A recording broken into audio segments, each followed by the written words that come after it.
Key West versus Marathon, which is best for you? We're going to compare these two islands. They're both a popular tourist destination here in the Lower Keys.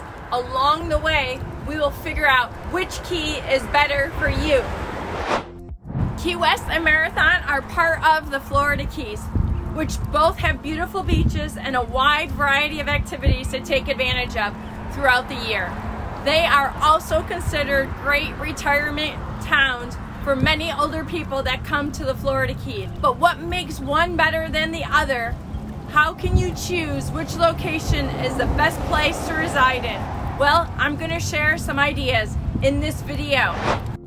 Key West is located on the southern coast of Florida, lying roughly 90 miles north of Cuba. Famed for its pastel-hued conch-style houses, it's also accessible from the mainland via the US 1 overseas highway. Set in the middle of the Florida Keys is Marathon. The area of Marathon consists of many keys or islands and is separated from the rest of the lower Florida Keys on the south end of the 7-mile bridge. The distance between Marathon and Key West is about 50 miles. And if you're traveling, depending on what day of the week and what time, it can take upwards of an hour and a half to get to Marathon from Key West.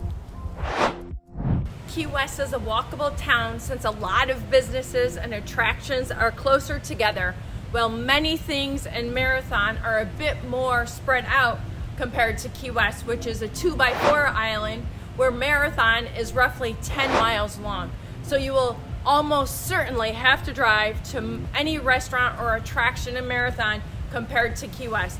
But when it comes to population, Marathon has over 9,000 residents, which is considered kind of small compared to Key West, which has over 25,000 residents, according to the areavibes.com. The cost of living for both keys are above the Florida average. Marathon is slightly cheaper destination compared to Key West.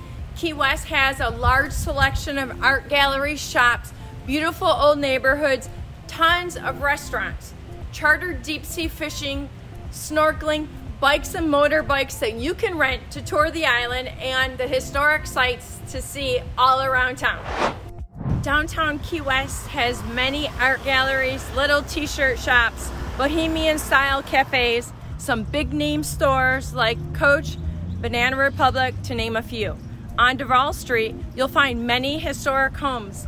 Many of these houses have been turned into art galleries and restaurants. You can find a couple bigger name grocery stores like Publix and Winn-Dixie, and a local favorite also known as Fosto's, which is on White Street. It has 2 locations. In Marathon, the options of places to shop are in fact limited, which means you'll either be driving down to Key West to the boutique shops or in Islamorada or shopping online. Marathon has a couple of shopping plazas with Winn-Dixie, UPS, Publix, and Home Depot, to name a few of the well-known stores. Both Key West and Marathon have several restaurants to choose from. You can expect higher prices in Key West since it is a more touristy destination, but they are well worth the price.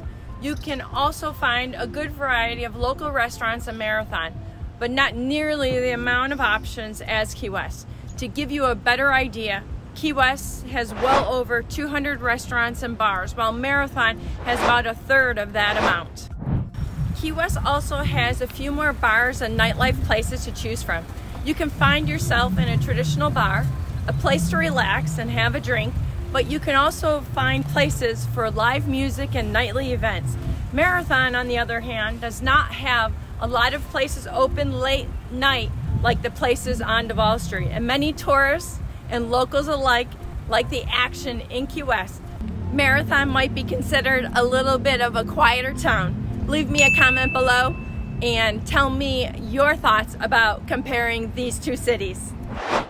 In Key West, you'll find amazing events such as Fantasy Fest. It's held each October. They hold this event to honor the fantasy and imagination that writers and poets and artists bring to the world. The Art Deco Weekend is another event that is held in February every year. You can see famous places where movies and TV shows were filmed and attend concerts and other music festivals at the amphitheater. Marathon has some festivals throughout the year, but not to the extent that these two just mentioned, and does not host a large music venue like in Key West. There are many places in Key West that have amazing views. A few of these include the Sunset Pier, the southernmost point buoy, the Key West White House Museum, and Fort Zachary Taylor National Historic Site. In Marathon, you'll find some of these historic sites such as the Marathon Air Museum, Crane Point Curry, Hammock State Park, and some nice beaches like Fetihana State Park, which is about 12 miles south of Marathon. Both places do offer fishing charters, water excursions, boat rentals, and other fun water activities. I live in Key West, and I've been to Marathon multiple times. And for me, Key West has a great atmosphere and feels more connected to the outside world than in Marathon. The food is good and the people are kind. Marathon is a nice little town for some beach relaxation, but I feel that Key West has more to offer. The dining options in Marathon are a bit limited. Finally, I know many of you are wondering, can you fly into Marathon? As you can in Key West, which is a better deal. Well, as of now, there are no regular scheduled commercial airline services to the Florida Keys Marathon Airport. So the only option is to fly into the Keys commercially or to land in Key West. However, Marathon does offer private air charters on a regular basis only, and does offer car rental services from Avis, Budget, and Enterprise. Another option that people tend to do is they fly into either Miami or Fort Lauderdale, renting a car and making that 3.5-hour drive south to the Keys, which isn't my cup of tea, as I've mentioned previously. A little bit of money on airfare is worth it to me. Although the ride down to the Keys is absolutely stunning, and being surrounded by the crystal blue waters, I'd much prefer a direct flight into my destination of Key West after traveling, which is the most convenient for me. Leave me a comment below. Would you rather save time and fly into Key West, or would you rather save about $150 and drive 3.5 hours south to Key West? Of course, if you've never done it before, it is an experience to be had. To watch more videos about Key West, be sure to subscribe. And in the meantime, click the videos that are right here. People love what we do, and we do what we love. Until next time, bye for now.